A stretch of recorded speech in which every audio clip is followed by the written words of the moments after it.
We have created for ourselves a world that we didn't evolve for. The doors have been thrown open and we're suddenly exposed to this massive world that our brains just can't comprehend. People have this kind of defense mechanism. It's not that I'm wrong, it's that the facts must be wrong. I've always believed that the truth should be predictive. I really tried to train myself to convince myself, Jim, you're probably wrong.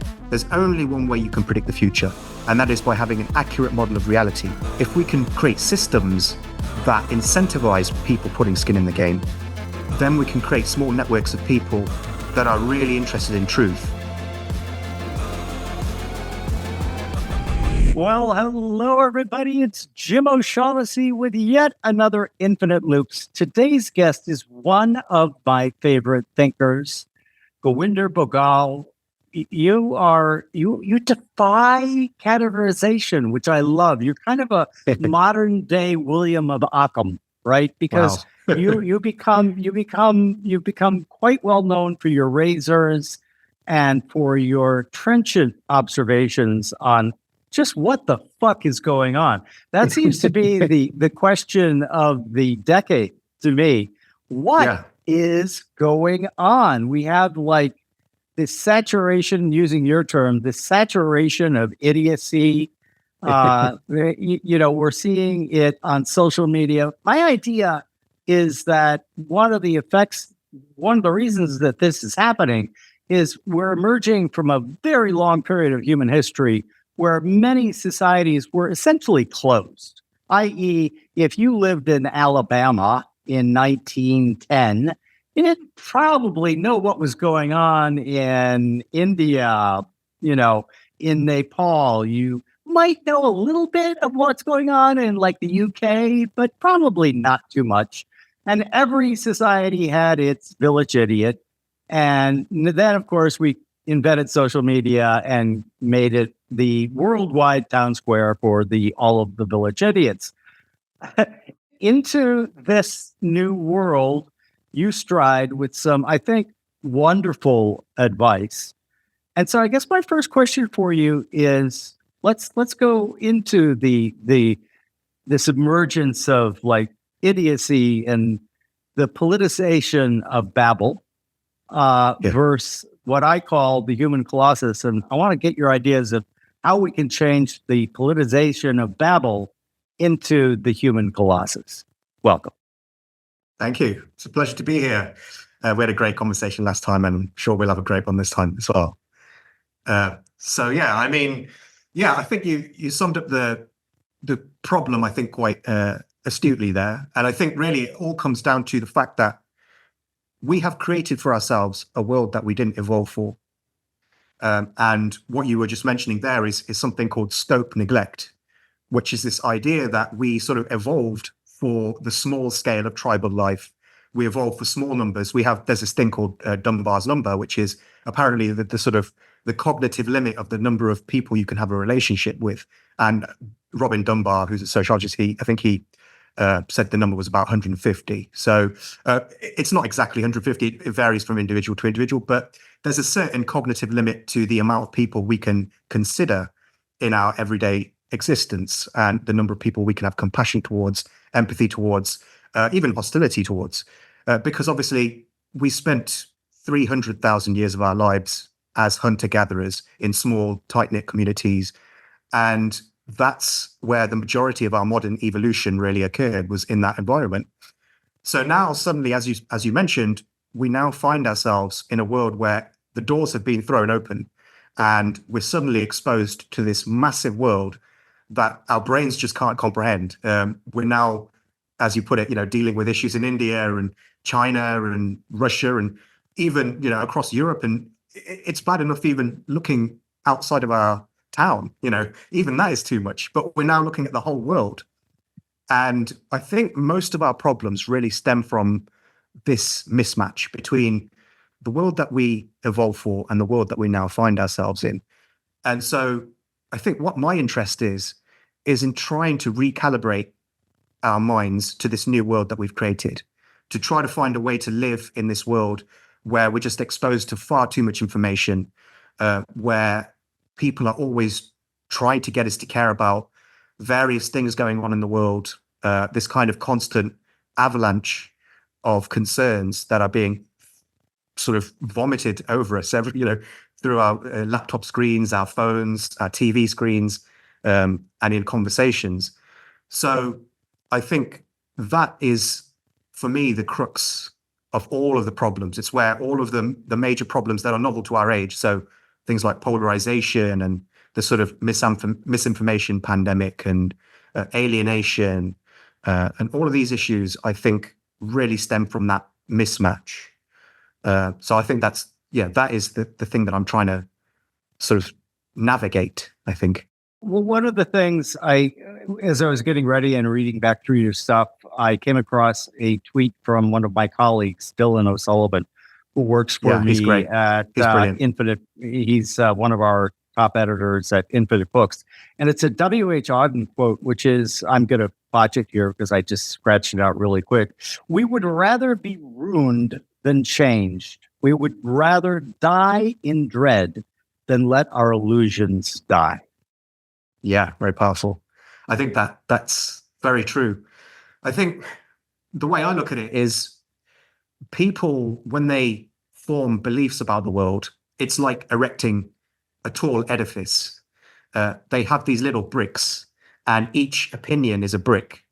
And what happens is that once a sort of crude edifice has been built, if you sort of disabuse somebody of their illusions, that's essentially the equivalent of pulling out a brick from under the edifice. It means that the entire worldview topples. And that is such a huge sort of burden to bear, to have everything fall, all of your life's beliefs to just crumble like that. And so we have these kinds of defense mechanisms which protect us psychologically from these kinds of things happening. And that is that we find ways to essentially rationalize beliefs, even when they've been disproven.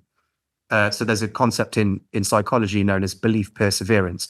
Not a particularly imaginative name, but it's it does the job. It does what it says on the tin, and it's this idea. I mean, I think there was experiments that were conducted with a group of sort of essentially religious extremists called the Seekers, who were around in the 1950s, and they believed that the world was going to end.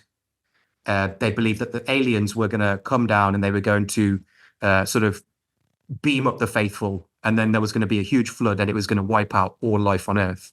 So it's going to be like a second biblical flood.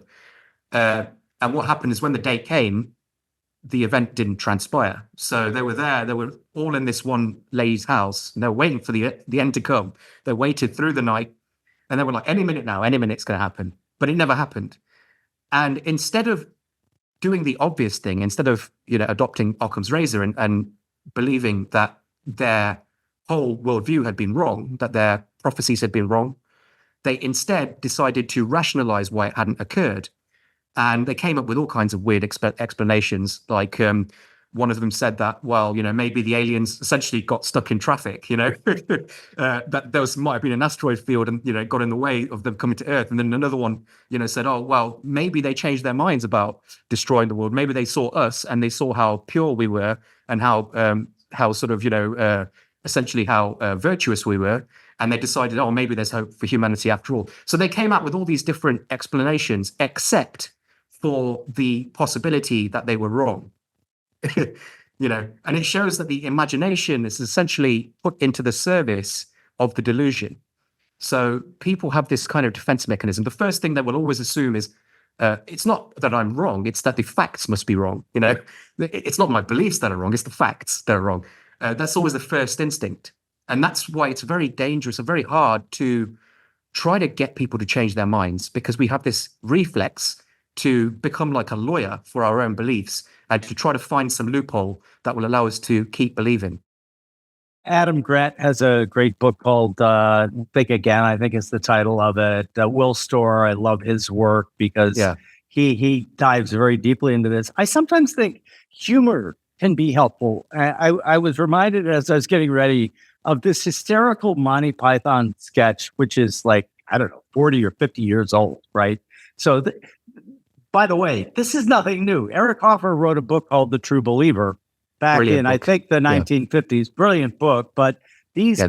types of behavior patterns have persisted throughout humanity's history, right? The Monty Python skit, though, it shows all these guys sitting around in tuxedos and they're drinking this beautiful wine. And then they get into, well, who would have imagined 40 years ago us sitting drinking this fine wine? And then they get into this competition over who was poorer when they were in their youth. And they take it to absurdist levels, right? Like the one guy says, well, yeah, our house didn't have heating or any refrigeration. Then the other guy goes, you had a house? We had to live in the gutter. And then it just progressively goes down to, well, we only lived in a hallway. And then finally the other guy, well, we had to live in a water tank. And then they had this competition, right, to see who could win the prize of being the biggest victim, right? And the reason I thought of that one was that seems to also be part of what I call this mind virus that seemed to have gotten released around 2017, 2018 in earnest, right? It's always been there, but like it started actually affecting people, right? Yeah. And like one of the theories on schizophrenia, for example, is that it's filter failure. Essentially, as you know, we're bombarded by millions of stimuli, and our perception filters in a healthy mind get rid of like 99.99% of them, right? And they try to cohere around the ones that make sense to them. The theory states that schizophrenics, their filters have failed, and literally they are taking in every bit of information, and that would drive anyone crazy, right? With the amount of stimuli that come into our minds.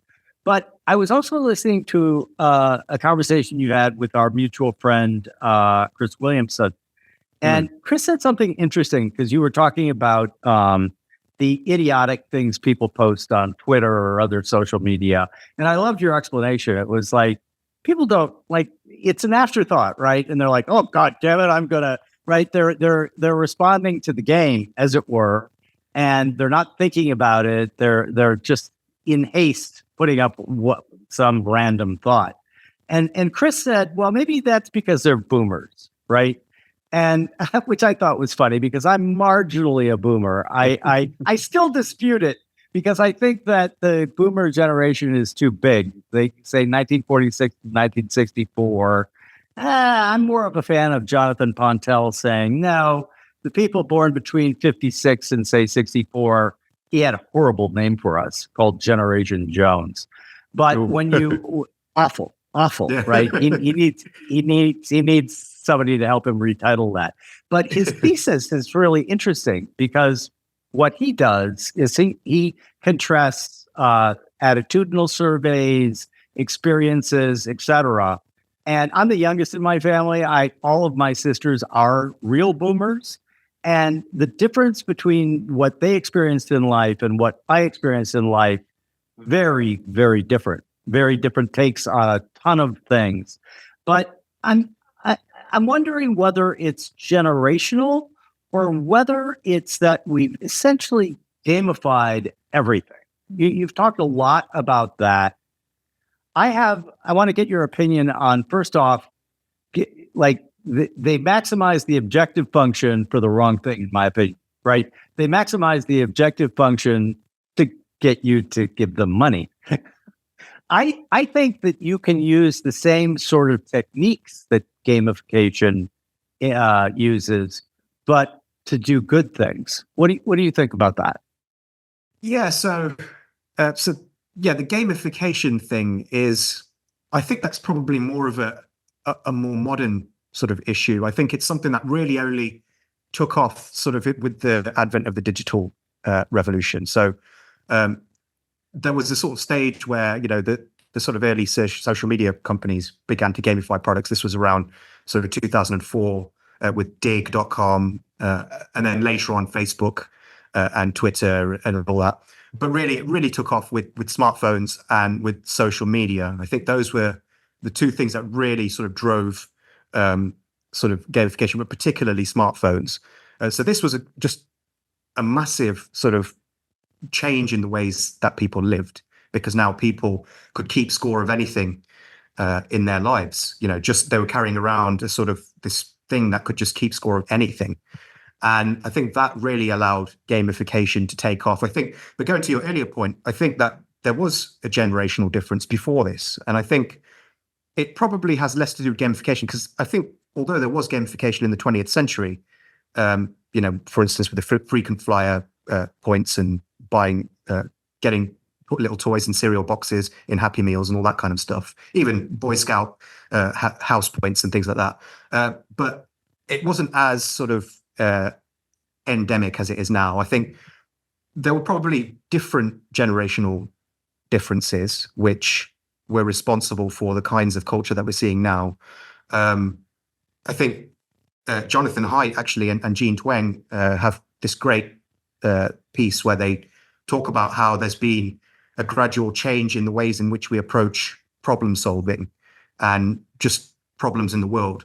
Whereas sort of prior to 1970, people tended to have what is called an internal locus of control. So I'm sure you know this, but just for your audience, a locus of control is the sort of degree to which you believe that problems in your life are due to your own actions or due to external circumstances, and also the degree to which you believe you can affect your destiny or determine your destiny versus external circumstances. So people who have an internal locus of control, they tend to believe that they are in charge of their destiny, that their actions are what determine the trajectory of their life. Whereas people who have an external locus of control believe that no matter what they do, they don't really have much power. Like their fate is already sealed by external circumstances. And what Haidt and Twenge found, based on their analysis of the American survey data through the decades, was that they found that school kids, when they were asked in questionnaires whether they believe that they are responsible for their own sort of fate, there's been a gradual externalization of the locus of control. So this began around in the 1970s, and it's become much worse over time. And it gets way worse with the advent of smartphones and social media. So there's a huge jump in the externalization of the locus of control. People believe that they are now sort of essentially powerless. They believe that the events that occur, the sort of the bad things that happen in their lives, are not their own fault. They can't do anything about it. They sort of have to just live with, this kind of system. And I suppose this dovetails with what you were saying earlier about the mind virus. Some people might call it the woke mind virus, but it essentially boils down to this kind of excessive victimization, self-victimization, where you believe, there's kind of almost like a kind of this sort of championship to be as victimized as possible. And some people call this the oppression Olympics. And it's a form of purity spiral where people are trying to sort of essentially it's almost fashionable to be oppressed. But I think this dovetails nicely with the sort of externalization of the locus of control, because when you believe you're not in control of your own actions, when you believe that all the bad things that happen to you are a result of sort of social systems, or, whether it be systemic racism or the patriarchy or capitalism, there's some kind of system in place which is preventing you from proceeding in your life. And nothing you do is going to be able to overcome that. So you're basically doomed if you're a certain race, or if you're a certain gender, or if you're a certain socioeconomic class. And I think that this really feeds into this kind of victimization sort of mentality that people have nowadays, where it's much easier to just assume that you just don't have control. It's much easier to relinquish responsibility to the external world and just say, look, I could make my life better if only the systems were in place to allow me to do so, but it's not my fault. And it's true that, it's not always somebody's fault if something goes wrong in their lives. But the thing is that this kind of thinking makes this a lot worse. It makes the problem a lot worse. If you believe you don't have control in your life, then you don't. And it prevents people from actually rectifying any sort of environmental problems that may be sort of, preventing them from achieving what they want to. And so I think that this issue, is probably a much greater issue in the 20th century, particularly when it comes to the ways in which culture changed, the kinds of problems we're having now with regards to the sort of this woke mind virus, I think a big part of it is due to this externalization of the locus of control. But I think what's very interesting is to ask ourselves why this has happened. Why has there been an externalization of a locus of control?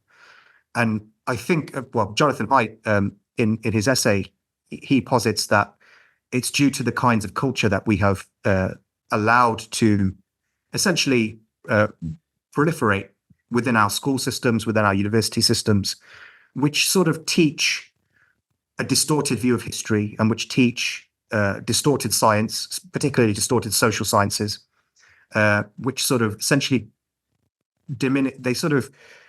They tend to, like, for instance, the social sciences that we have now, they tend to downplay the effects of individual agency, and they sort of tend to overemphasize systemic issues. So that could be, again, systemic racism. It could be the patriarchy, capitalism, colonialism, many of these isms, which apparently are these overarching systems which are preventing people from accomplishing their goals. And this is very prevalent in the social sciences.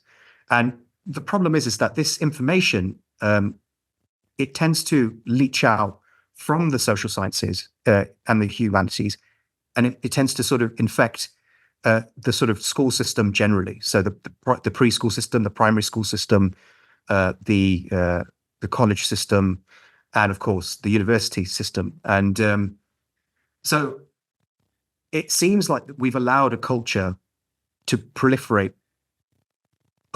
unimpeded.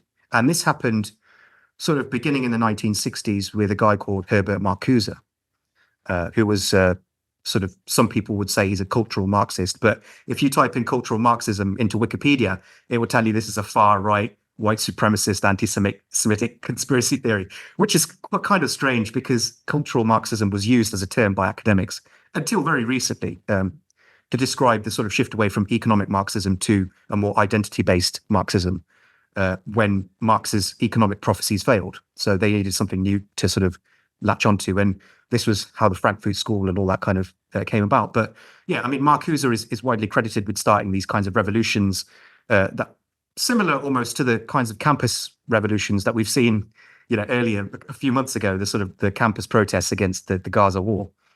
These kinds of protests occurred sort of 1968, 1969, primarily against the Vietnam War, but generally against what was seen as a kind of excess,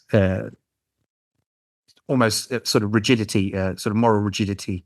There was this kind of sexual revolution and, all these other things that sort of occurred in the 1960s. And that sort of created a culture on campuses, which are very much was about fighting the traditions that were the foundation of Western culture. And this tradition has been kept by all the big universities. There's a great article, I think it's in The Atlantic by Tyler Austin Harper, in which he describes how the recent Gaza protests, which were completely out of control in some parts of the US and across the West, these were actually encouraged initially. They were encouraged by the universities. And the universities glorify, for instance, I think at Brown University and at Stanford and Berkeley and a lot of these other universities, they glorify the sort of 1960s protests because they saw it as a fight for liberation. And even there are actually some people who have gotten into the university, who have actually been admitted into the university, not because of their academic qualifications, but because they showed that they were interested in social justice issues. There's actually one guy who managed to get into Stanford University because during his admittance essay, I can't remember what the name of it is, but the essay that you write to get admitted into a university, he wrote Black Lives Matter 100 times, and that was the winning essay, and that was basically that got him into Stanford. And this shows that there's a culture of essentially victimization and I'll be clear, self-victimization. So it's a culture of self-victimization.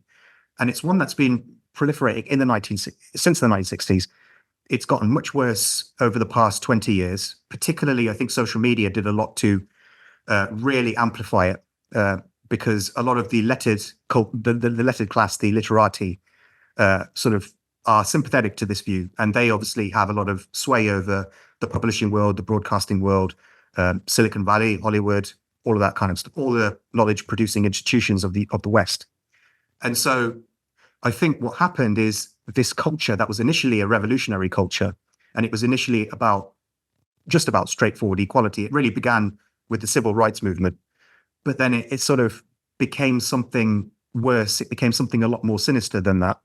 I think it was Eric Hoffer, whom you mentioned earlier, said that every great movement, what was it? Every great cause begins as a movement, then becomes a business, then devolves into a racket.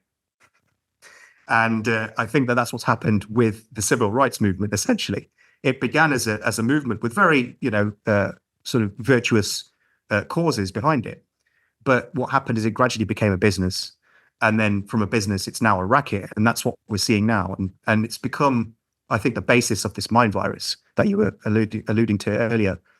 It's a belief that essentially that there is, that the world can be divided into oppressors and oppressed. It's a very simple view of life. So in reality, it's not that simple. You can't split humanity into oppressors and oppressed. Some oppressors are also oppressed themselves, and some people who are oppressed are also oppressors in their own way.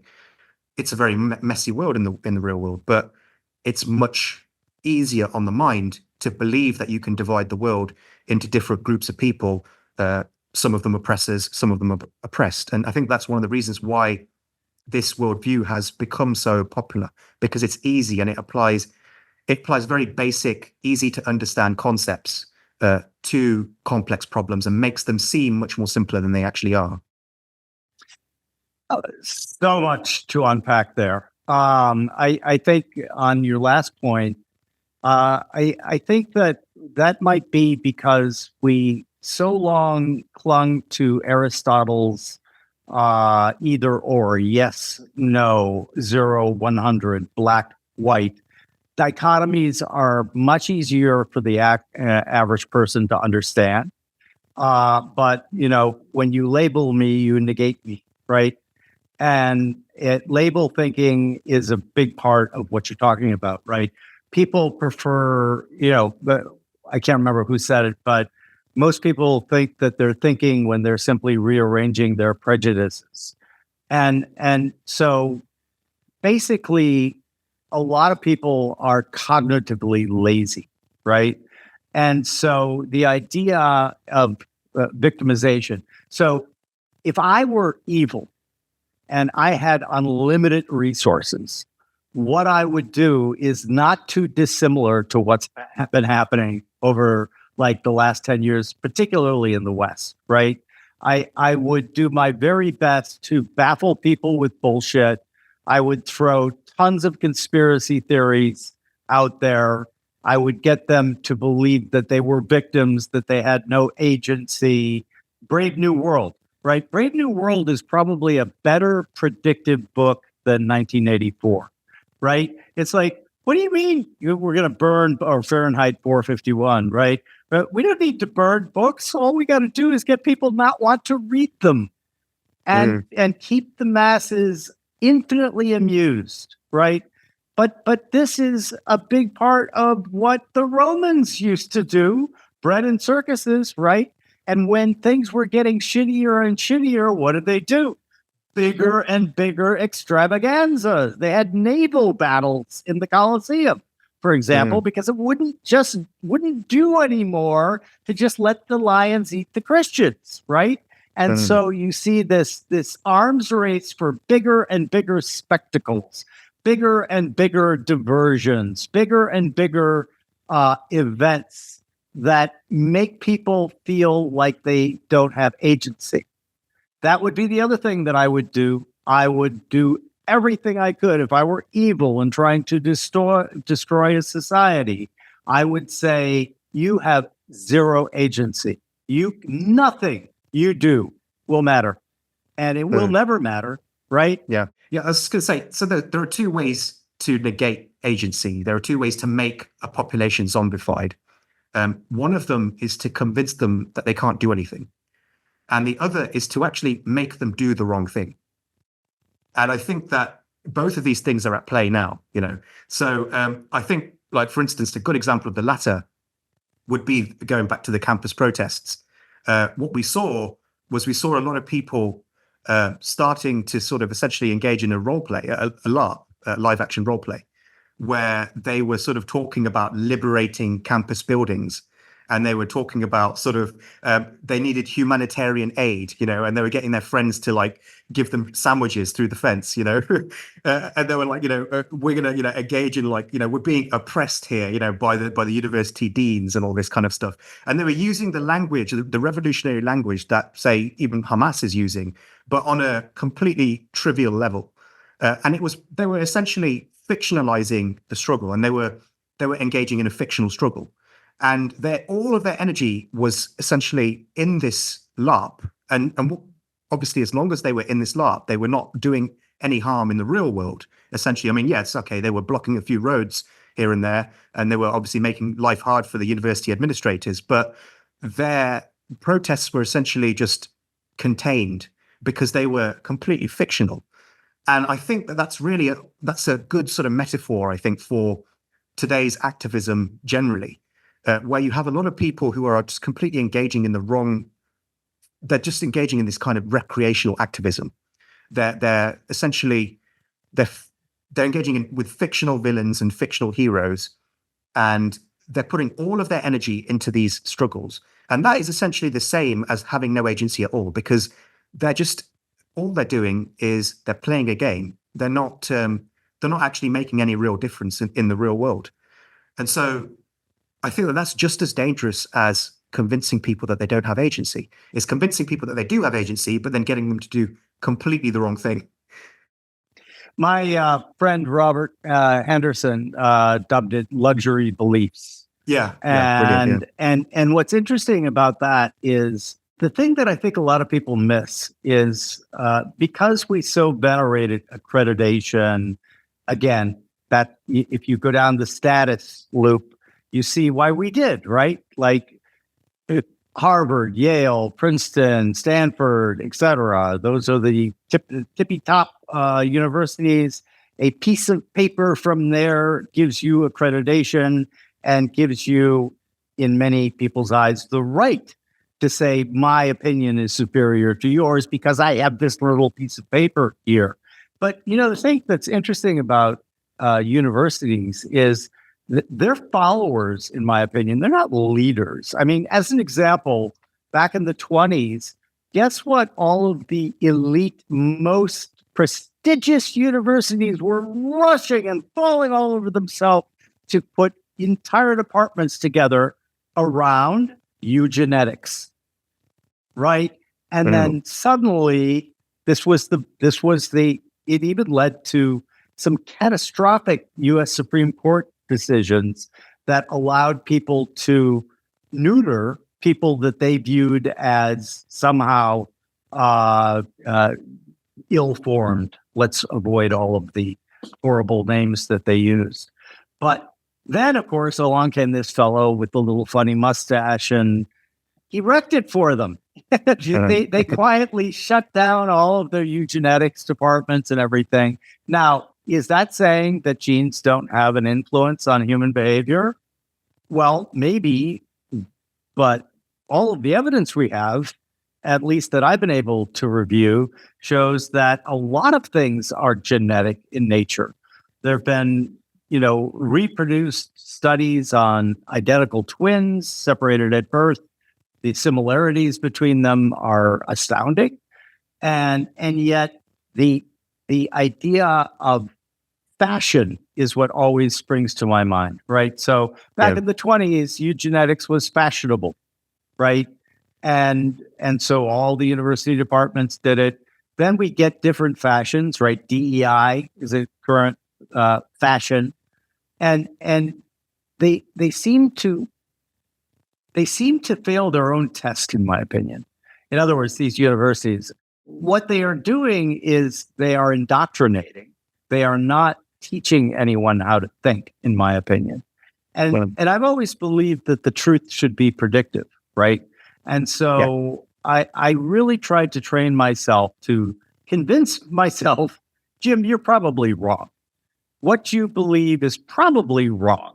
And one of the most helpful ways that I did that was if you look back, let's call it 500 years. And if we could collect, let's do a thought experiment. We get into a time machine, we go back 500 years, and we manage to assemble the upper 1% of the world's population by their genius, right? And by what they think. How many of the beliefs of 500 years ago do you think would sustain inquiry today? Very, very few, right?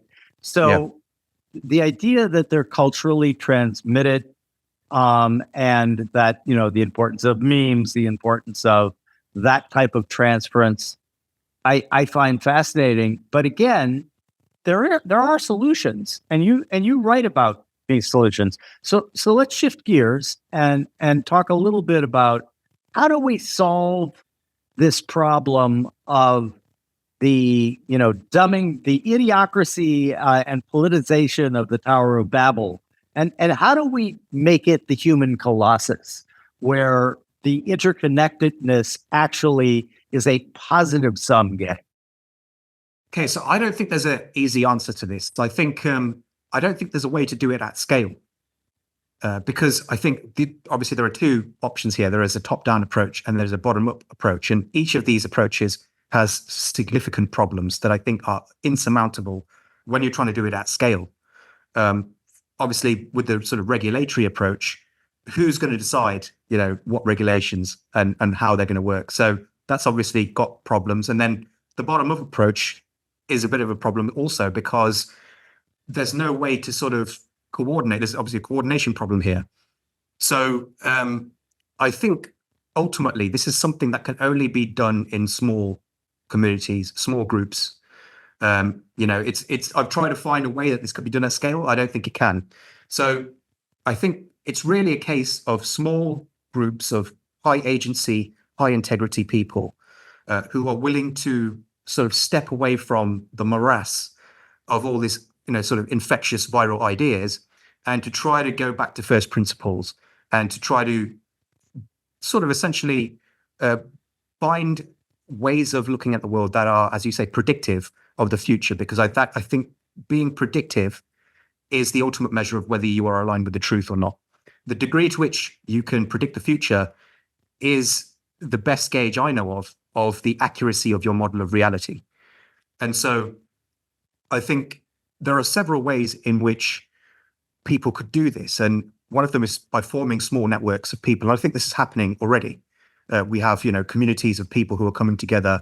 We have a wonderful community on Substack, for instance, of people who are sort of moving away from the kinds of cultural mores that you find in the mainstream media, with the alternative media it's not gone, batshit. Because a lot of alternative media tends to go batshit crazy and tends to just go way into the crazy conspiracy theories. But that hasn't happened with Substack generally. Substack's a place where, you get a lot of people who don't think in orthodox ways, who have got a heterodox view of the world. A lot of communication is occurring now between these people.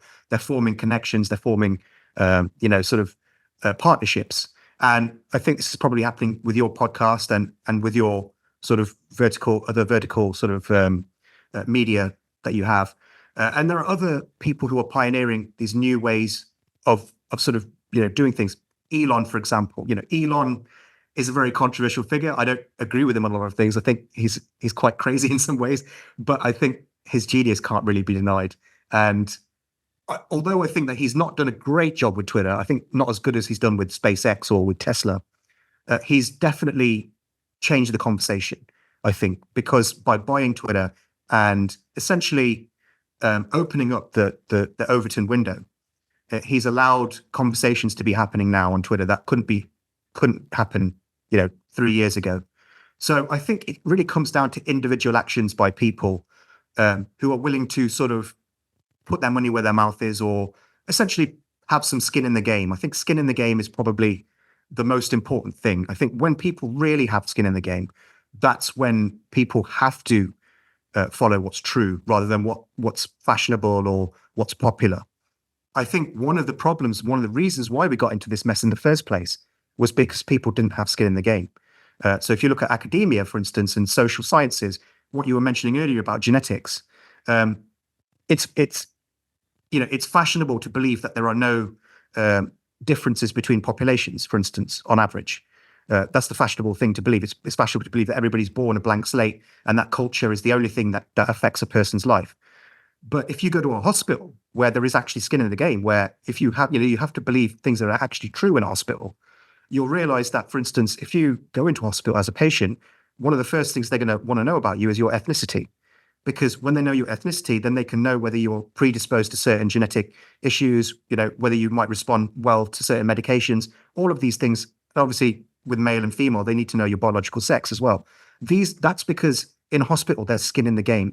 It's life or death, whether you can't just pretend to have these, these kind of beliefs in a hospital. You have to believe what's true in hospital, because if you don't, people are going to die.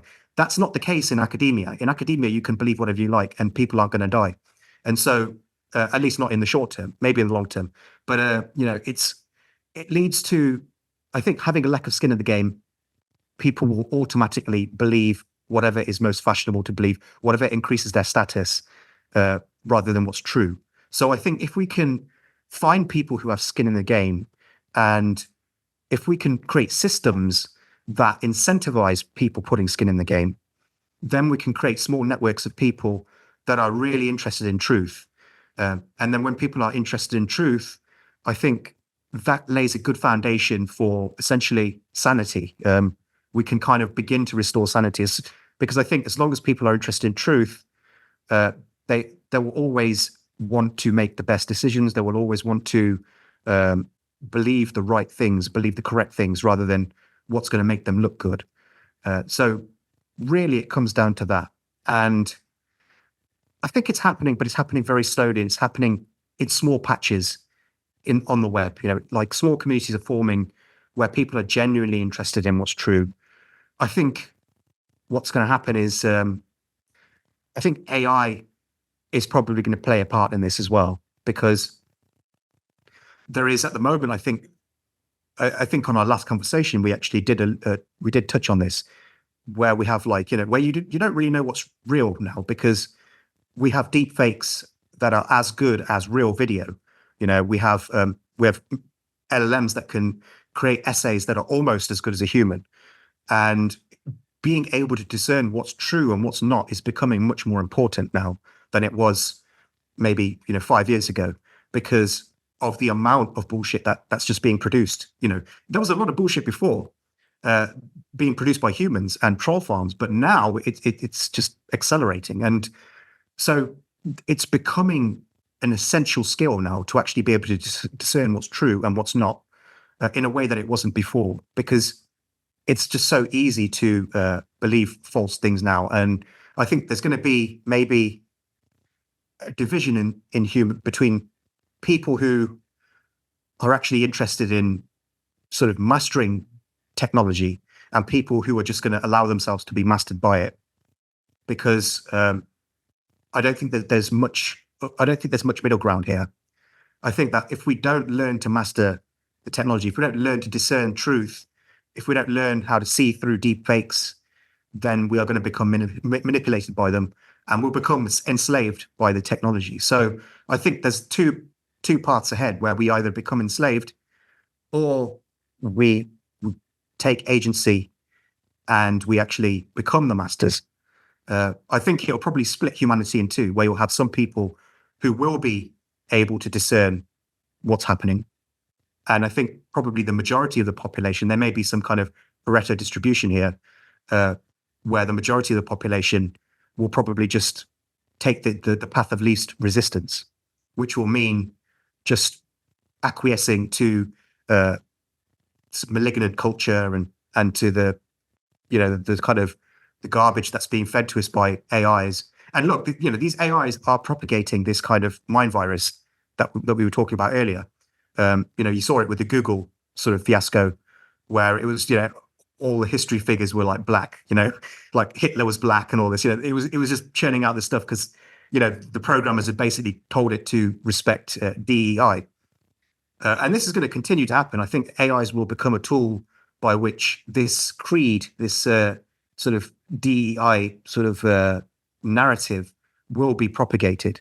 And you see it if you go on any of the major LLMs now. If you go on ChatGPT or Claude or any of the others, and you type in, things about, say, history, it will give you a distorted view of history, one that sort of portrays white people as evil, black people as victims, and only as victims. And I think that if you allow yourself to just, if you just acquiesce, if you're passive, then you will be manipulated by these machines, because they're going to be able. They already are everywhere, and they're going to be probably in the future. They will be responsible for the majority of information production.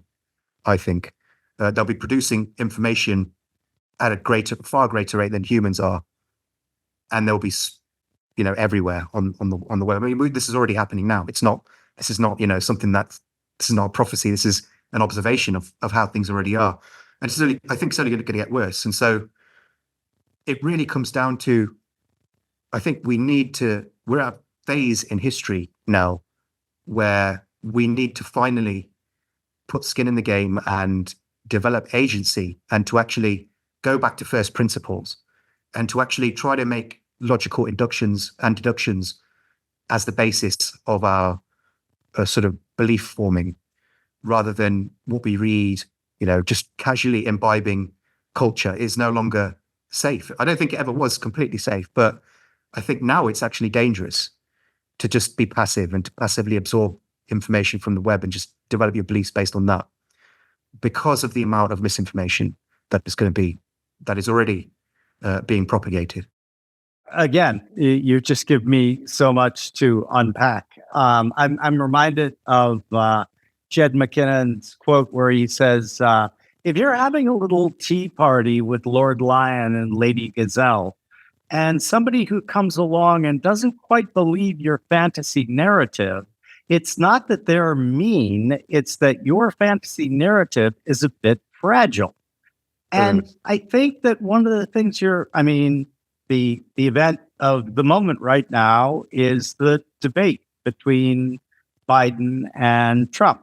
I'm not a fan of either of those people. Let my listeners be very, very clear on that. My only political creed really is I am fiercely anti-authoritarian. I don't care what flavor it comes in. And yet, it's a great example of the fake narratives and bullshit collapsing before the very eyes of the population. I think that you're going to see that type of thing happen more and more. And only the truly committed, or the or those employed and well compensated for trying to persist with a narrative. The World Economic Forum is another one. Like, I watch their ads and their speeches for laughs. I think that they are so ham-handed. And so, Eddie Bernays, who was the father of PR, right? He would be just, he would be face palming at the idiocy that they have devolved into. It's so obvious what they're trying to do. It is the future. You own nothing. You will eat the bugs. And I do think that your average person is going to be confronted with enough of these disconnects, right? Where pay no attention to the man behind the curtain. The man behind the curtain the curtain's been drawn back. And what I think this coincides with your view that these deep fakes, for example, are in a sense inoculating us against deep fakes. In other words, when we see so many things that are deep fakes, our reticular activating system gets engaged, and we're like, I guess I can't trust anything that I watch or see online. So I'm going to try to fact check myself, so to speak. Yeah. I see this evidence kind of everywhere coalescing right now, where people, like we're shocked that the World Economic Forum really wants to control everything and make you a serf, or that our president in the United States has some cognitive malfunction. And I think that I'm watching with great interest how people are reacting, right? And it's the whole, common knowledge versus private knowledge, and there's a reason Ben Hunt, who runs Epsilon Theory, and I've had on the podcast, he had a piece on it today where he says the reason that they crown kings or queens in public or hang people in public is not so much because of the king or the bad man being hung. It's so that everyone sees it, right? And then, of course, you have Hans Christian Andersen, who wrote The Emperor's New Clothes. And there is also a methodology that worked quite well, where you can call out the thing that sort of everyone knows, but no one dares speak, right? And you see it with preference falsification, especially among younger people. A lot of the young people that I sort of mentor, I've asked a simple question: how often do you falsify your preferences? And literally every single person I've asked that, the answer is often. And so it's kind of like Solzhenitsyn had a great thing. They lied to us, and they knew they were lying to us, and we knew that they were lying to us, and they knew that we knew that they were lying to us, but they kept lying to us nevertheless. And then there's this idea of the Ceausescu moment, right? Ceausescu, for people who don't know, was the last dictator of Romania, and he ruled through fear. And there was a moment when even the people who were meant to be guarding him were like, sorry, dude, sorry, we're going to give you to these guys, and they're going to put you up against a wall and shoot you, which is exactly what they did. How do we avoid those kind of violent spasms as we go into this period where where the blinkers are falling from not everyone, but from more people's eyes than, say, they have 10 years ago? So with regards to sort of all of this sort of information or the misinformation that's coming out of AI, my biggest fear is not actually that people will believe what the LLMs are telling them. It's that they will stop believing everything, because they, as you said, that we will just develop this kind of just this persistent doubt that anything we see is real. And what will happen is that in such a case, people will default to believing what they want to believe. So they will choose to just essentially ignore anything that they don't like as AI misinformation. And then they will just focus on the things that they want to believe. And those things they won't be AI misinformation. Those will be real facts. And so what would happen in such a situation is that there will be further atomization because the cultures that bind people together will gradually fragment. And as that happens, people are going to fall deeper and deeper into subcultures that are completely divorced from the outside world. So there's going to be essentially 1 million enclaves within every country in which people just choose to believe the same myths. It will be almost like how life was at the very beginning of civilization, where you had everybody living in this kind of close proximity and sharing these local myths.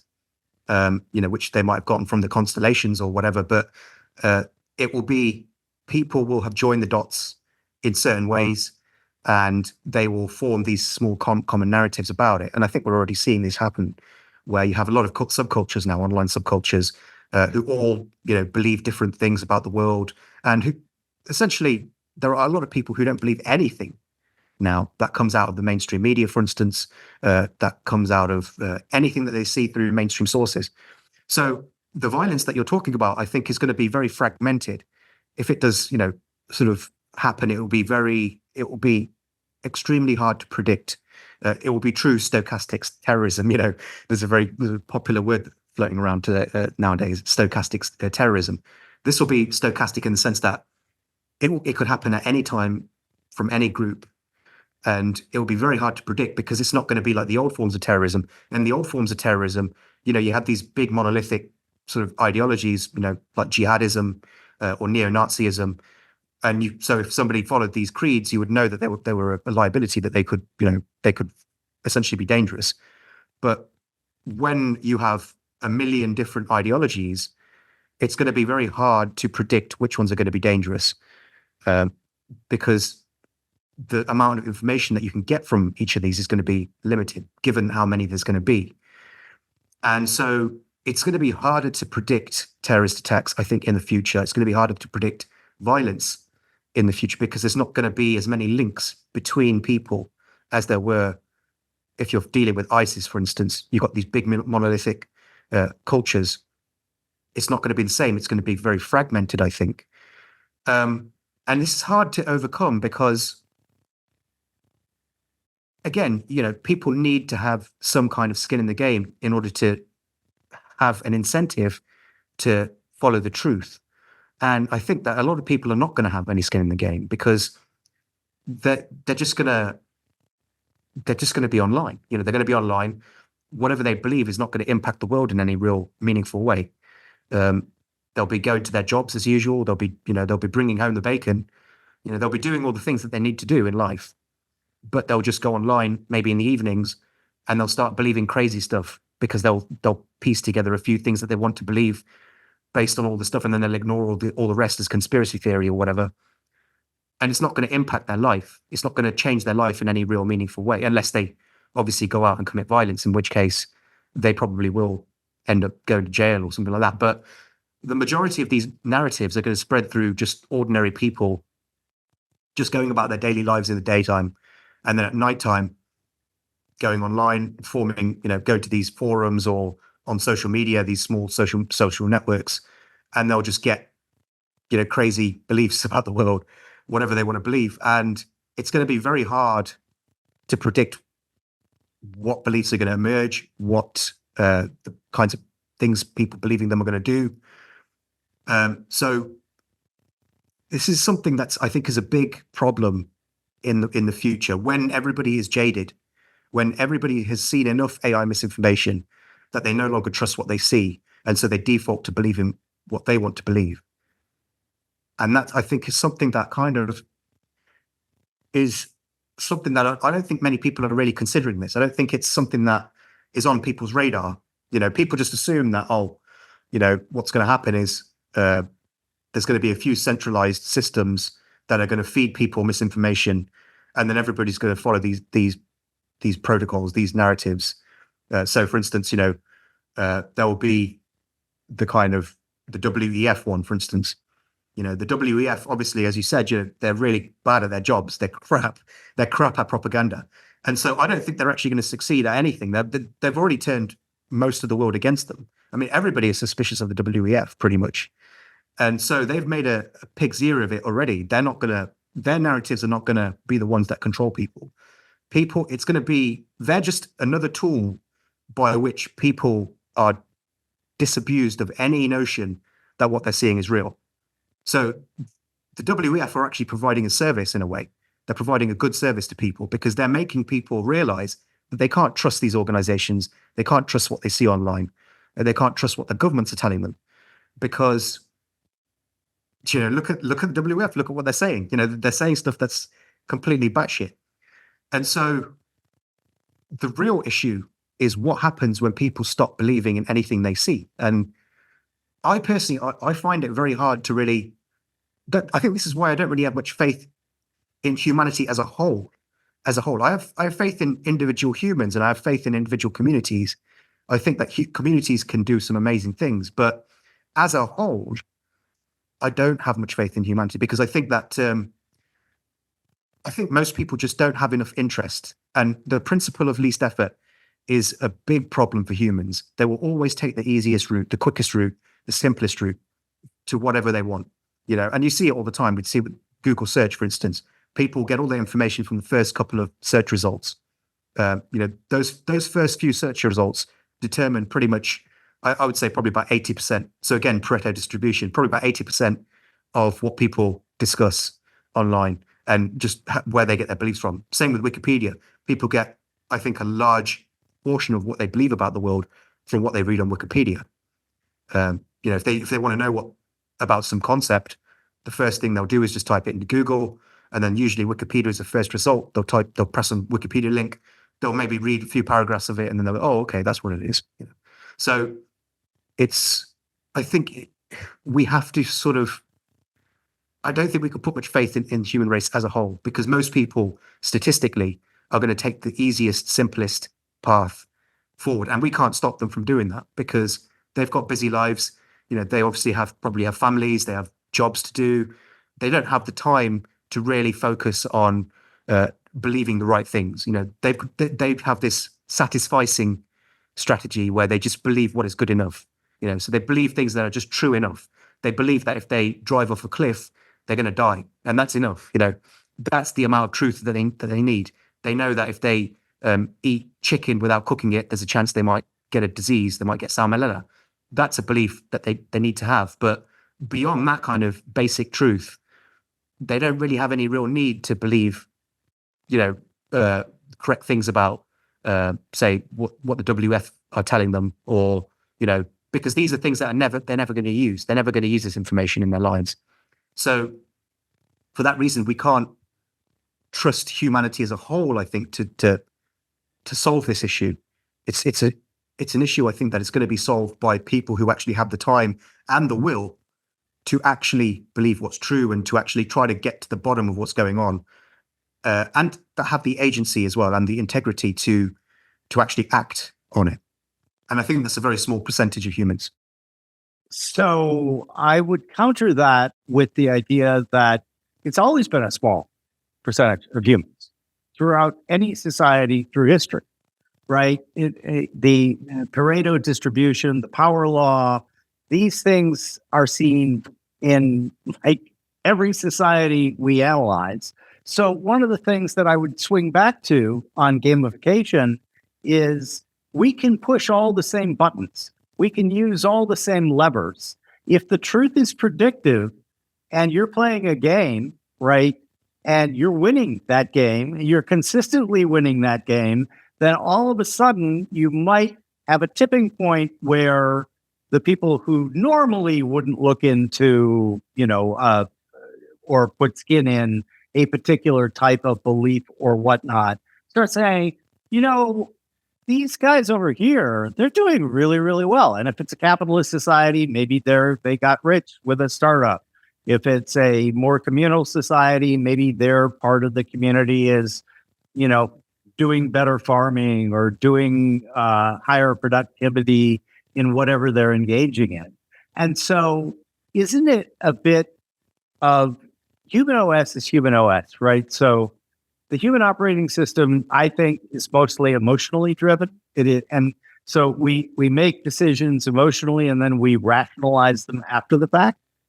And so these are all hooks, in my opinion, that you can use if you're trying to get people to play along the lines of, I wonder what would happen if I thought I had a higher agency. I wonder if I, just for a day or just for a week, decided that, no, I'm not a victim. I'm quite the opposite of a victim. And there are role models for these things. There's even terms for them, C-nesses, right?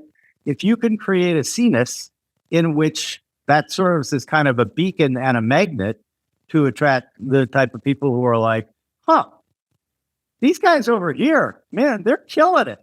And what do they have in common, right? They all act with high agency. They don't look at themselves as victims, et cetera, et cetera. At some point, don't you think that reaches a tipping point, and maybe it never goes beyond a Pareto distribution, right? Maybe we're stuck with 80% are NPCs and 20% are actual active agents, but you can aspire to be part of that 20%, no? Absolutely, I agree with you.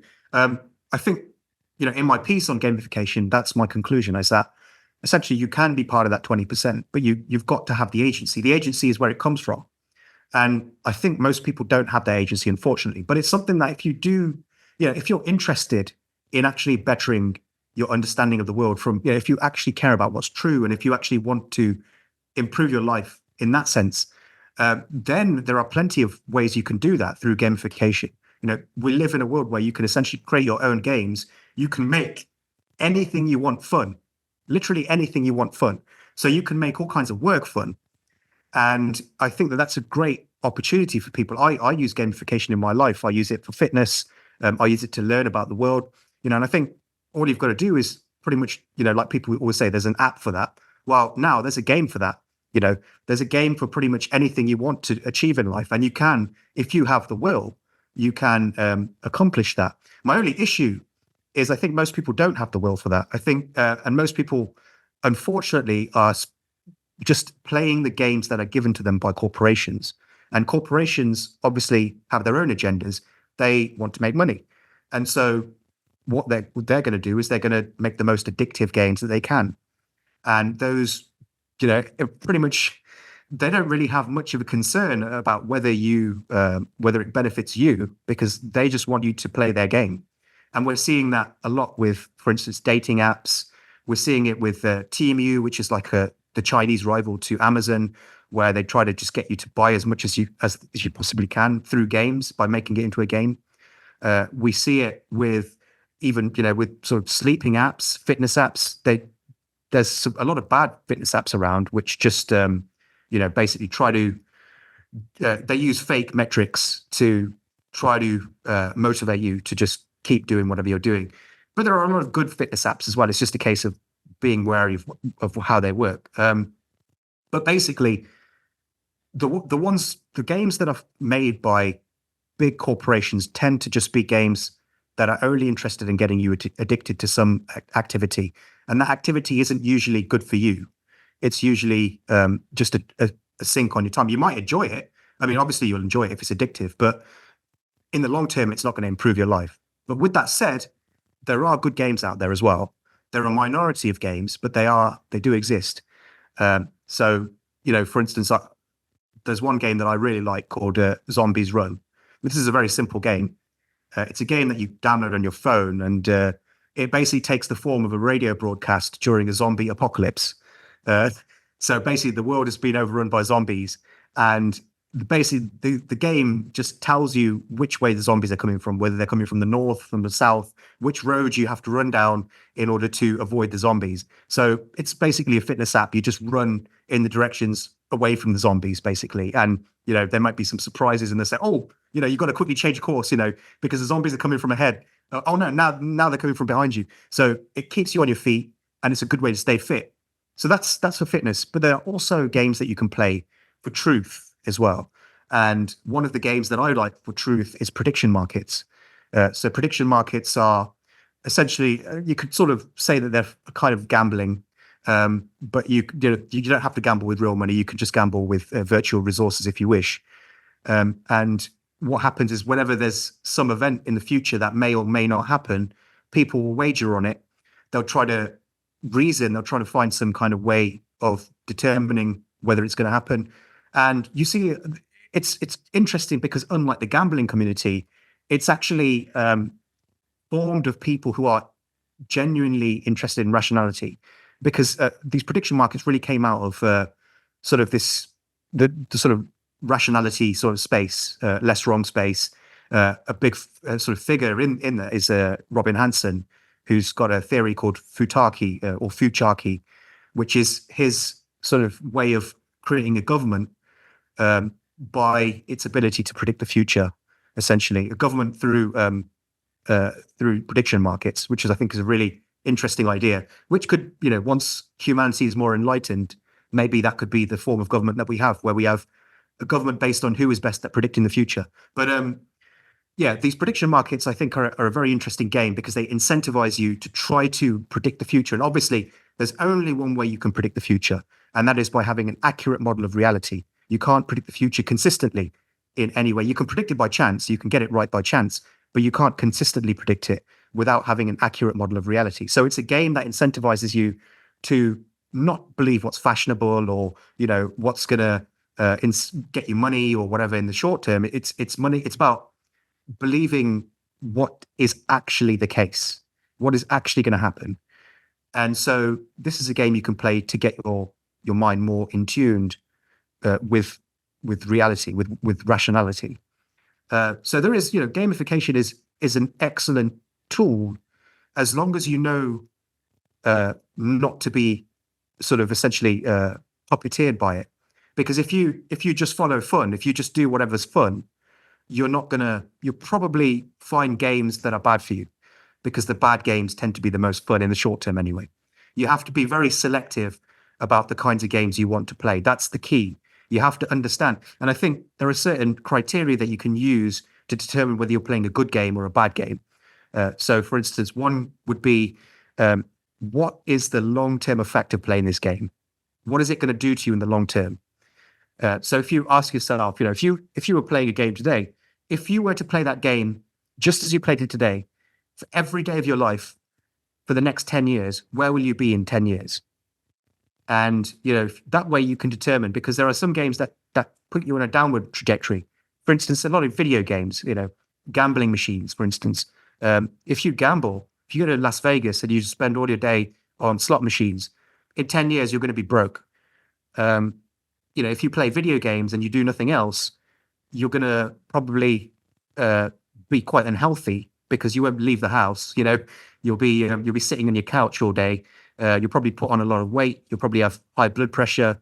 It's probably, you're not going to meet many people. So it's probably not a good idea to play that in the long term. But there are games that you can play that will benefit you in the long term. So, for instance, if you play prediction markets, and assuming you don't gamble, you don't have to gamble to play prediction markets, because you can play with virtual currencies. If you play those kinds of games, you'll get better and better at truth. And obviously, this is not to say that you should spend your whole life playing prediction market games, but it's a good side hustle. It's something you could do on the side. Also, fitness apps are great. If you use games to motivate you to be active physically, then within 10 years you'll be much healthier than you would have been if you hadn't played that game. So that's one. And then there are other things like, for instance, play positive sum games rather than zero sum or negative sum games. In the distant past, we had to generally play negative sum games because resources were very scarce, and life was generally about survival. If you lived in the desert, for instance, you couldn't really share water with the neighboring tribe, because if you did, then neither of you would survive. So you had to take it all. But in the modern society that we live in, especially in societies of abundance, like we live in the West, resources are plentiful enough that you can work together to share rewards with people. And I think that those kinds of games are much healthier mentally than playing zero sum or negative sum. I mean, negative sum games are dangerous because they harm everybody. But the problem is a lot of negative sum games that really exist, particularly on social media. On social media, you have the sort of the beauty pageant on Instagram, where a lot of young women are trying to look as beautiful as they can be, and they're trying to out beautify their rivals. And what this does is this leads to women getting plastic surgery. It leads to them pumping lip fillers.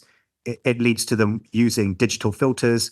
And what happens in the long term is that all the women involved in this game feel uglier as a result, because they realize that they have to wear all this artificial stuff to make themselves look good. And when they look at their faces in the mirror without any makeup, without any digital filters, they look ugly to themselves. And so it makes them feel depressed. And I think it might be a contributor to the rise in anxiety and depression amongst young girls and young women that we're seeing currently. There are also games like the culture wars, which, there are people arguing about politics all day on Twitter.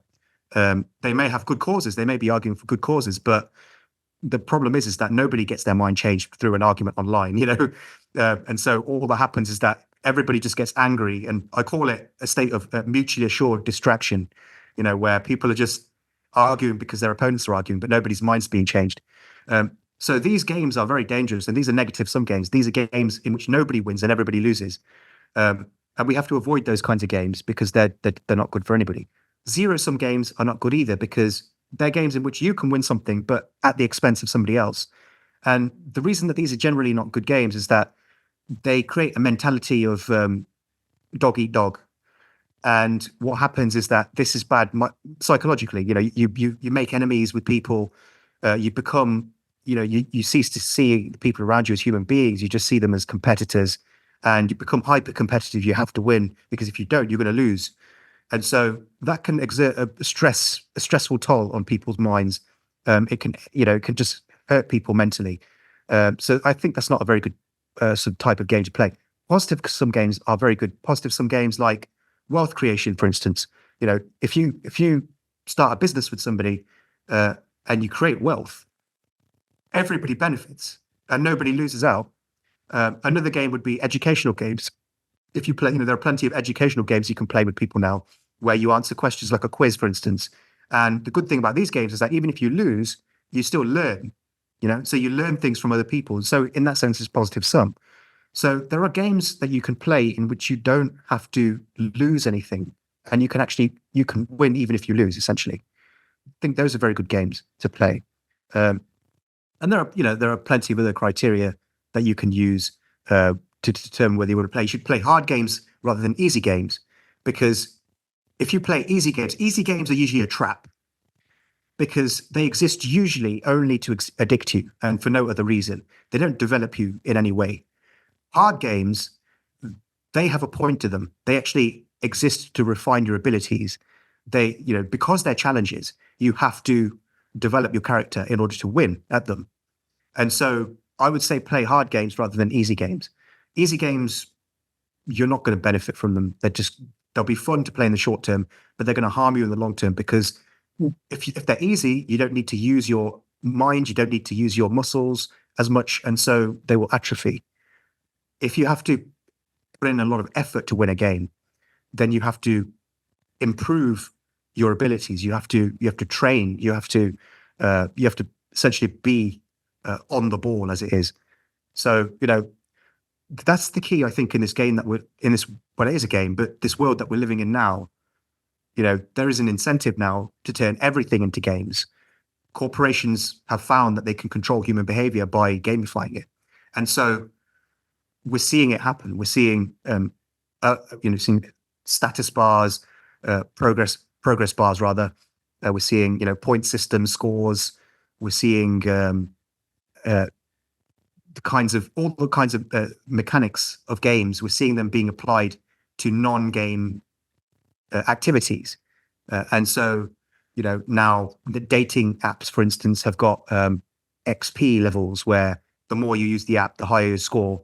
And you can use that score to as a resource to buy things, and you can buy like emojis to send to prospective dates and all this kind of stuff. So I think personally, based on what I've researched, I spent 6 months researching this article on gamification, that the world is going to become more and more gamified. Now that corporations have realized that the best way to control people is by turning desired behaviors into games, we're going to see a lot more of it. We're already seeing it. We're seeing more and more things being turned into games. And so it becomes essential to be able to determine what is a good game and what is a bad game. If you can answer that one question, I think you can thrive in the near future. Just being able to discern between bad games and good games, that is, I think, one of the most important questions people should be asking themselves if they want agency and if they want to be able to sort of restore sanity to themselves in this world that's just constantly trying to make them crazy. It's something that I thought about deeply when coming up with my various investment strategies, because what you learn when you study people's results in investing is that there's a term called hyperbolic discounting. And hyperbolic discounting is where you only really care about what your payoff's going to be next week or next month. And you fall into this trap quite easily because it's highly emotionally based. You get emotionally involved. You see it with the meme stocks like GameStop and AMC, et cetera. But when you hyperbolic discount, you essentially are trading your long-term future for some perceived payoff in the short term. And the problem with that is that most people don't understand that most short-term gyrations in markets are pure noise. And so what they're trying to do is they are trying to insert a pattern where none exists, right? We're pattern recognizing creatures. So it's an easy thing to fall into. And I, like you, believe passionately that long-term games that are positive sum. For example, every vertical in O'Shaughnessy Ventures was set up with the North Star of only playing positive sum games, only playing games where everybody wins, right? So when you use that as your filter, you design things differently. We were talking before we started the podcast about infinite books. We're taking a completely different mindset and rule structure there, where we can still make a lot of money, even though many of our deals are 70% to the author, 30% to infinite books. Wait a minute, how does that happen? Well, it happens because we pay attention to the technologies that are available to us that the traditional publishers are kind of like, don't look at the man behind the curtain over there. These tools, you don't want to use these tools. They're bad and they're new and oh goodness. Well, what they're really trying to do is protect their massive advantage and moat where it's easy to destroy it. So I do think that you're going to see more and more groups, individuals, et cetera, set up companies like O'Shaughnessy Ventures. Look, I'm a capitalist, but it doesn't mean that by being a believer in free markets, that I believe in zero-sum games. I think markets are the ultimate example, if you use them right, of positive-sum games, right? There's a reason why where all of the isms of the world, all the religions, all of the ideologies from communism to socialism to Catholicism and Protestantism, etc., they all make a promise, right? We are going to bring you to the promised land. Here's the promised land. What is the only ism that is actually delivered on its promises? Capitalism. Now, does that mean I love capitalism and it's perfect and it can't be changed? Absolutely not. There's a lot wrong with capitalism. And we should endeavor to come up with better explanations which lead to better methodologies and improvements in error correction, right? But open systems, in my opinion, dominate usually, not always, but dominate closed systems for the most part, because closed systems tend to be top down. They tend to not understand that complex adaptive systems, emergence comes from below, not from above. And, that's why all of the planned economies failed so horribly and so miserably, not only because they had a fucked up version of what human beings are, but also because they thought that there was this was the singular truth that everyone had to comply with. And gosh, the truth was wrong. And it kind of brings us back to your comments about skin in the game. Again, back to the guy I admired, Jed McKenna, who himself is a fictional character. I love that. It's so meta. He is a fictional character telling you that you are a fictional character. I love it. But one of the things that he brings up endlessly is this idea that if you surrender your agency, if you surrender your internal locus of control, you are essentially what the ancient Greeks would have called a natural slave, right? A slave mentality.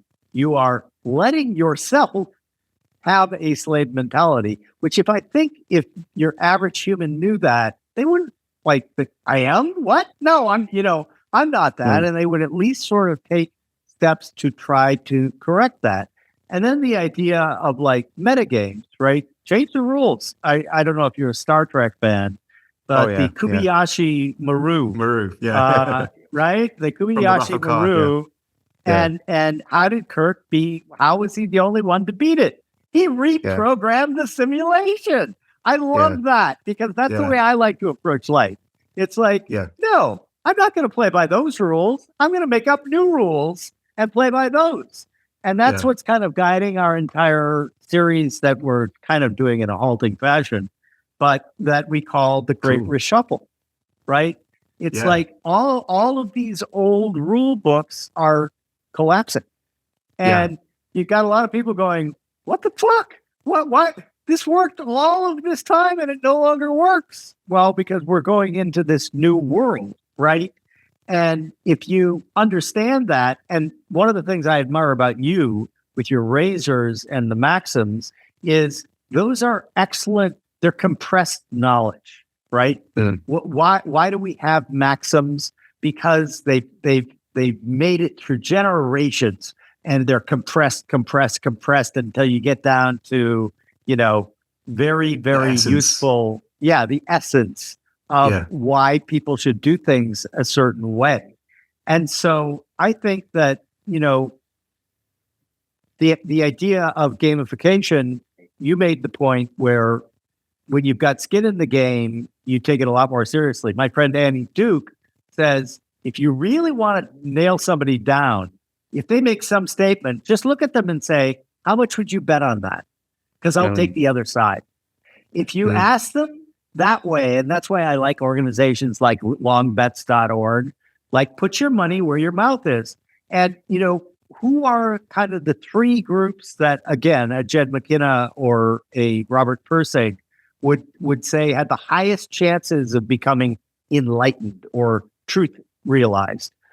They're people who are surgeons, i.e., emergency room doctors, because all of the decisions they're making literally are life and death. Special forces, again, every decision that they make is literally a life or death situation. And then one that I didn't think about too much, my friend Dan Jeffries highlighted this. Traders, people who trade for big financial houses.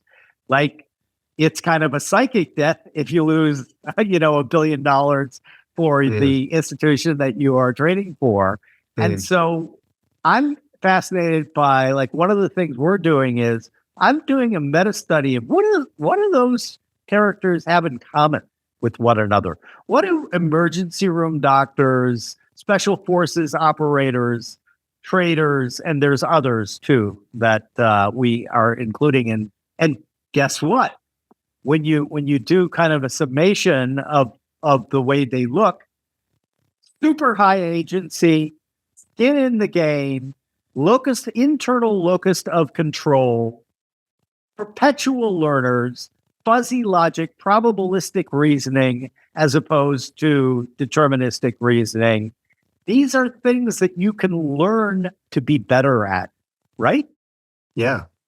Yeah, absolutely. Yeah. It really comes down to, I think, willpower.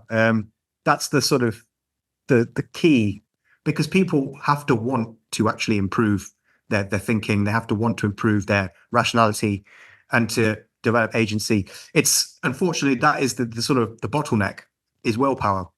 I think, like I said, and this is why I think it's something that it's going to remain a sort of Pareto distribution, because for the majority of people, they just don't have the will for it. They don't actually care about being rational. They don't care about truth, as in truth with a capital T. They're just interested in satisficing. So they just want to know what's the bare minimum that they need to know in order to be able to function in their lives, in order to be able to do whatever they want to do in life. And so it really does come down to how much do people want it? And I think if somebody wants it enough, then there are plenty of tools that people can use in this age that we're living in now, where they can essentially achieve, pretty much anything they want, as long as they have the willpower. Because there are so many tools now available. The AI has just opened up the game now. But there's not just AI. There's just the internet itself is an amazing resource. You can use it to find out anything. You can form connections with people on the other side of the world. There's amazing sort of ways. As long as you are intent on it, as long as you have the willpower, then nothing else is really an obstacle. Because the heuristics, for instance, if you're not if you don't have a particularly good memory, for instance, you can just rely on heuristics. Heuristics are very simple and they're very easy to remember. I mean, I use heuristics all the time because I don't actually have a particularly great memory.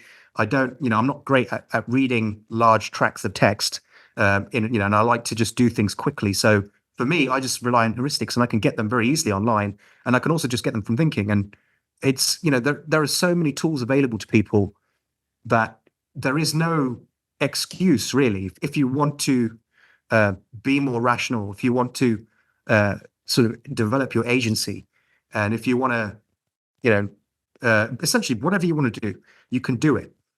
It's just a case of having the willpower. So I think if we could find a way to improve willpower, that would be something. Truly amazing. I think willpower is the starting point, but willpower is very difficult to rely on consistently over long periods of time because willpower is like a tank of gas and it gets depleted pretty quickly. That's why so many people fail on diets, fail on fitness programs, fail on all of those things. I would suggest to you that there is a better way to do that, and that is to use a little willpower in the initial phases so that you habituate the behavior. If something becomes habituated as opposed to a matter of will, it becomes a lot easier to consistently follow that. I've written a lot about that actually. And I think it's sometimes when people hear willpower, they're like, ugh, but developing habits, right? If you can use your willpower initially, use it all you got to cement those habits, and then you habituate eating better, reading better, exercising better, etc. Then I think that becomes a lot easier. Another thing that I would say is that in this new environment, there will be all sorts of competing entities. Like I'm competing, I'm in the arena here, you're in the arena here.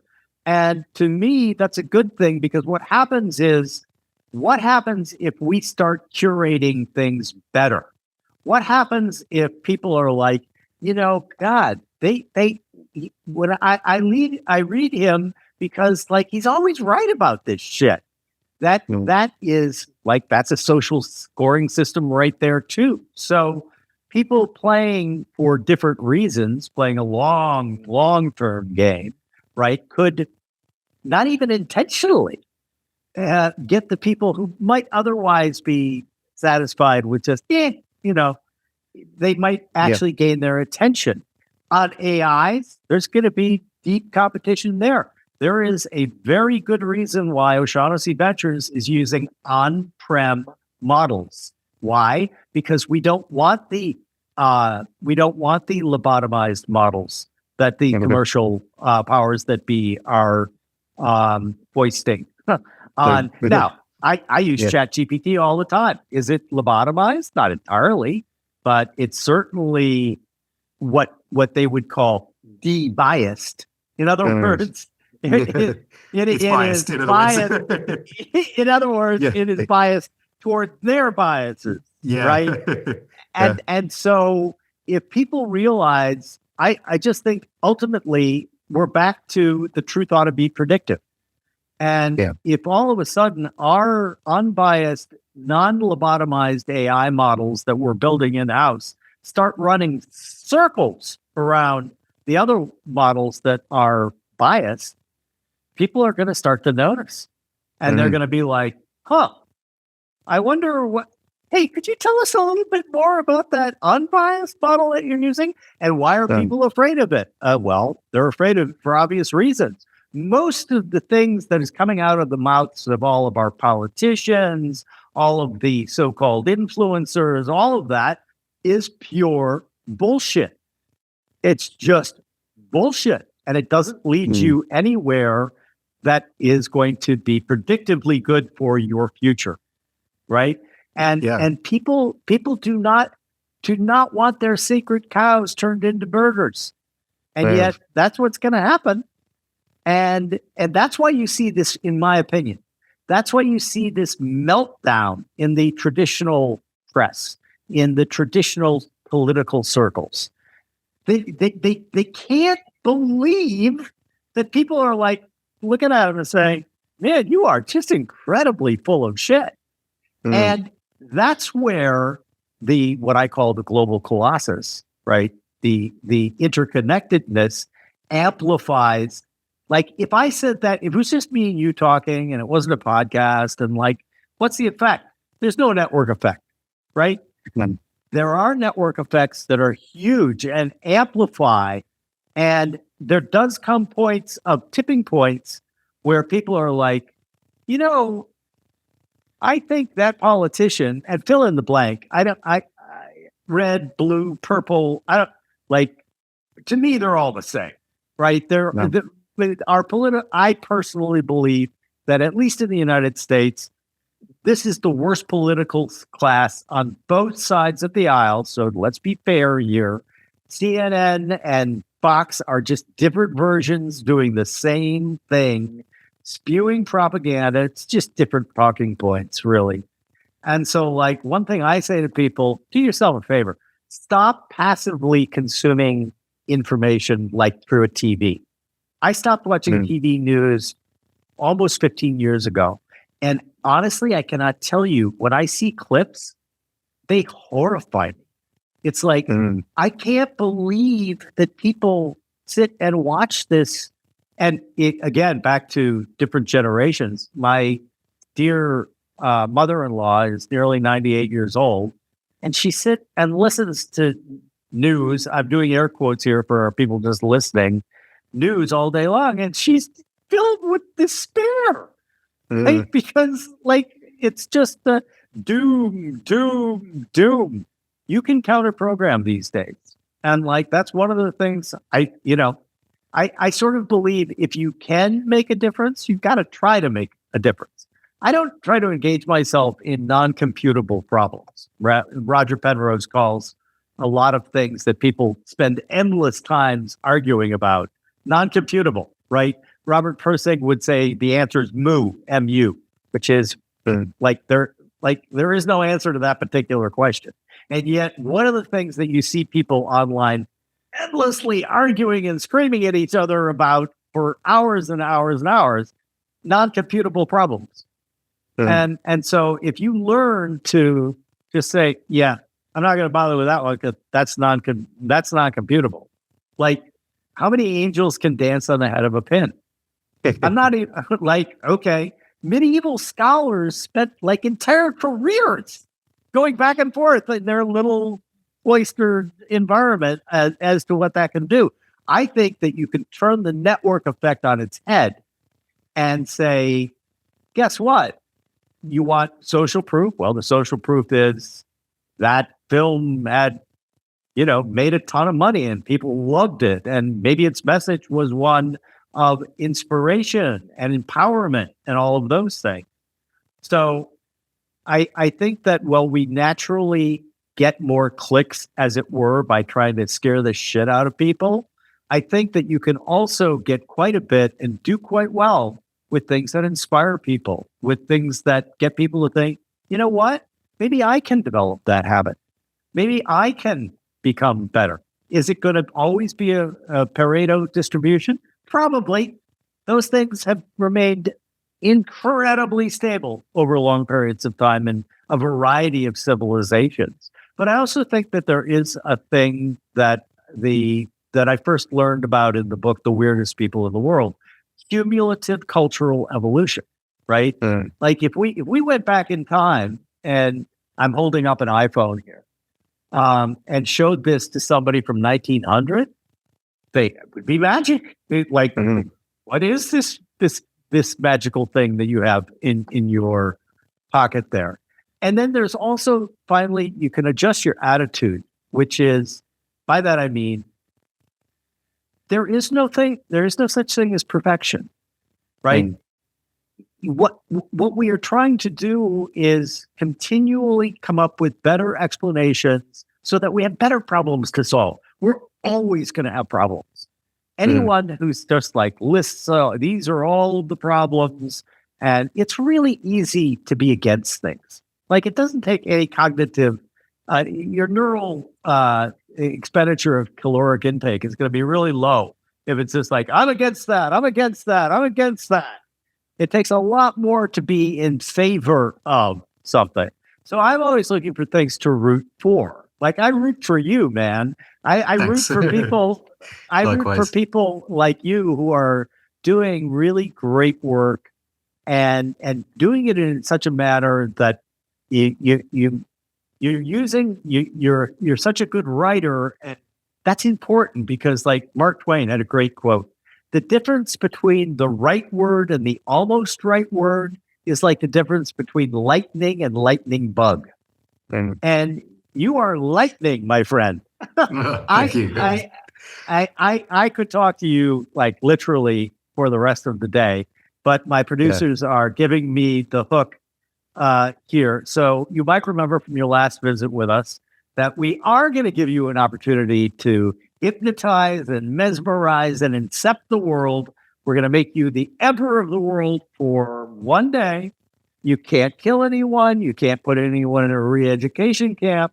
But what you can do is we're going to give you a magical microphone, and you're going to say two things into it that every human being on the planet, even the 80% that we worry about, are going to say, you know what?